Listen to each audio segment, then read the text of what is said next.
ছাত্র জনতার গণ অভ্যুত্থানে গত ৫ আগস্ট প্রধানমন্ত্রীর পদ থেকে পদত্যাগ করে দেশ ছেড়ে ভারতে পালিয়ে যান শেখ হাসিনা। এরপরই আওয়ামী লীগের নেতাকর্মীরা আত্মগোপনে চলে যাওয়ার চেষ্টা করেন।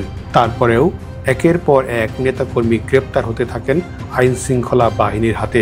এর মধ্যে অনেকে আবার বিভিন্ন কৌশলে বিদেশে পালিয়ে যান। তবে ছাত্র জনতার অভ্যুত্থানে আওয়ামী লীগ সরকারের পতনের দিন ৫ ঘন্টা বাথরুমে লুকিয়েছিলেন বলে জানিয়েছেন দেশটির সাধারণ সম্পাদক ওবায়দুল কাদের।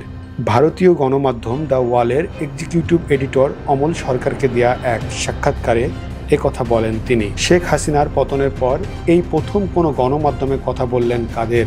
লুকিয়ে থাকার ঘটনা বর্ণনা করে ওবায়দুল কাদের বলেন, এ বিষয়ে দেশে বিদেশে এবং ভারতবর্ষে সবার কাছে পরিষ্কার, ৫ আগস্ট সেদিন ষড়যন্ত্রমূলক যে ছাত্র উত্থান, সে সময় আমি খুবই ভাগ্যবান। সেদিন আমার বেঁচে থাকার কথা ছিল না, মৃত্যু থেকে অনেক কাছে ছিলাম।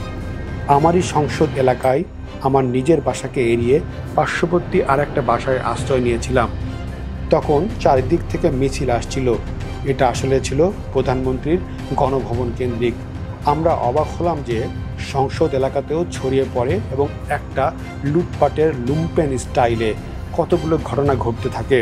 সেখানে বিভিন্ন ধরনের লোক আসে এবং এদের মধ্যে বেশিরভাগই মনে হয়েছিল যে এটা কোনো রাজনৈতিক অভ্যুত্থান না, লুটপাটের অভ্যুত্থান।